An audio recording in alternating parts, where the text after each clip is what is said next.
blah, blah, blah. But yeah, it's all about the crowd pleasers, because if you don't play those crowd pleasers, that's it, right? It's like great to do the B-sides, but don't just do a whole night of B-sides. So I agree with that. Don't do a whole night of B-sides per se. But could you? Yes, you could. And could you pull it off well enough? Like I'm gonna do a challenge where I'm gonna pick a song, like songs that I would say 85 to 95% of people have never heard before in the crowd, right?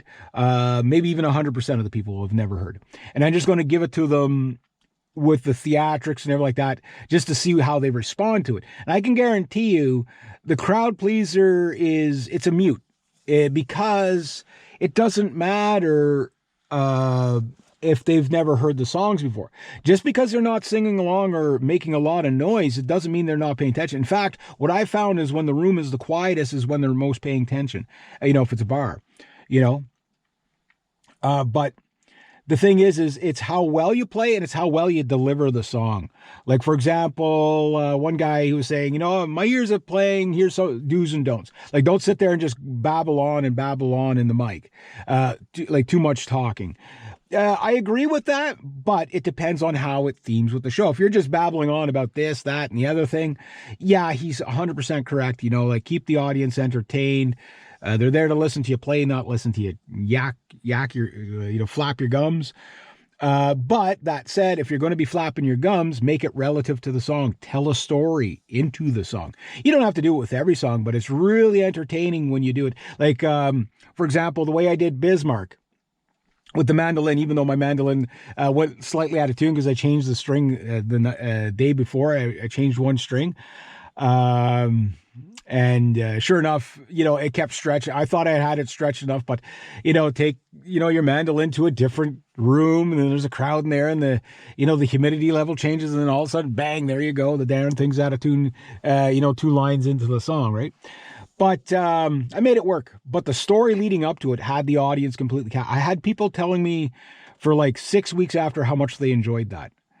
And just like, but like the whole place was silent. So I was like, oh, they don't like it. It sucks. No. Silence is good. You just got to know how to read the room. Like, everybody's expecting people cheering like the Beatles for them. That's good too. But like the ultimate is when people are really sucked into it. The only thing that's better than like complete dead silence of your audience, like completely following you, is if they're singing along. That's even better than if they're dancing, because then they're into the song, right? So the sing along is good. That's where the popular songs come well. But the thing is you don't always have to play the popular songs from 100 years ago either. You know what I mean? We have to play everything from nothing before 1980 or else. No, it doesn't work like that. I'll play songs that only came out a couple of months ago. I'll play songs from the 90s. I barely play anything from the 60s anymore. I don't play any more Eagles. Not that I don't like the Eagles. It's just when you film it, it gets blocked. The Eagles, you pretty much can't cover their tunes without copyright strikes, right? So, which when I played the Hotel California live on my double neck back when I had that was you should have seen the crowd going with that. I've never seen so many camera flashes in my life, and I did an okay job. I didn't do a phenomenal job. I did an okay job with it. It was just me and my double neck. There was no backup band or nothing, right? So, but I made it work.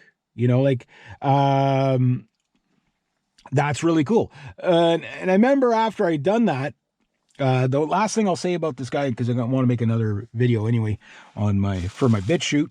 Links down below if you want to follow the political stuff. Get your blood pressure up. He was saying that when he got the drummer there and they were playing, it's like and it started to click a little bit. It's like, oh, I started to feel the high. That's what I was like. I'm like, no, dude, you're not even close. You're probably getting a reminiscence of what it's going to be like, but no, you're not close. You get a couple of highs, and this is where being a musician is different from anything else. Where if you take a drug, you get high, and that first high, you try to recapture it, you can't, because your body starts getting used to it, and then people do harder and harder drugs until they destroy themselves, right? Because they're going after a high that they can't achieve ever again. Their body gets, used to it. Well, music is not like that. Number one, it doesn't destroy your life. Number two, I'm pretty anti-drug. But number two is, The first time you play on a stage live, you'll never regain that high again. That's a different one. But there's different highs each time. So it's the time you nail this song and you're in the zone and you know you nailed it and the audience is reciprocating. That's a high that you won't, you'll never match that high again, but you're going to get new highs each time.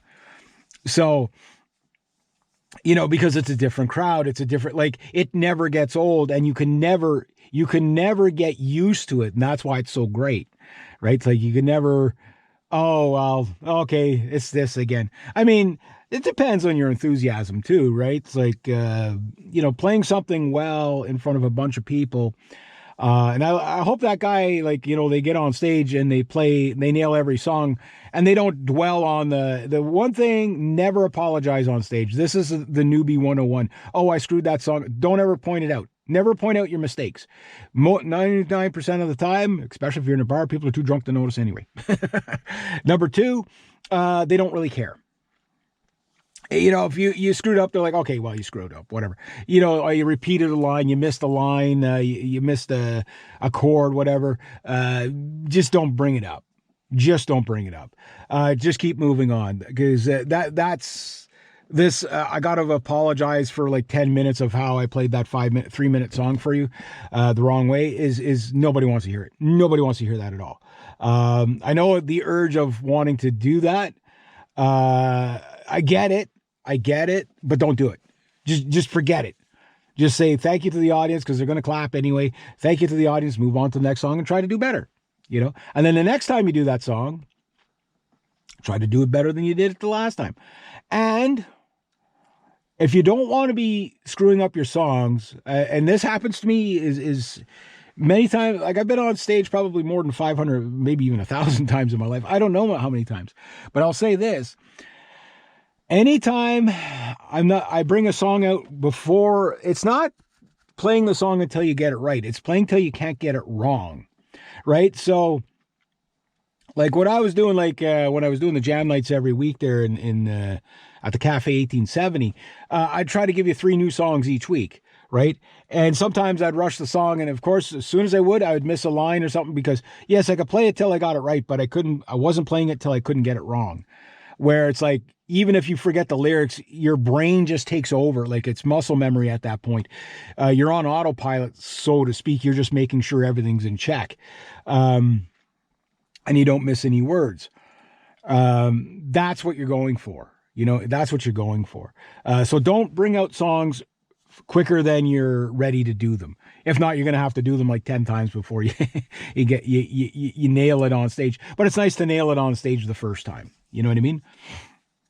And then move on to other songs. But anyway, yeah, I'm going to leave it at that. So I got to change modes and go into complaining mode now, because I'm going to go make some geopolitical stuff. All right, there we go.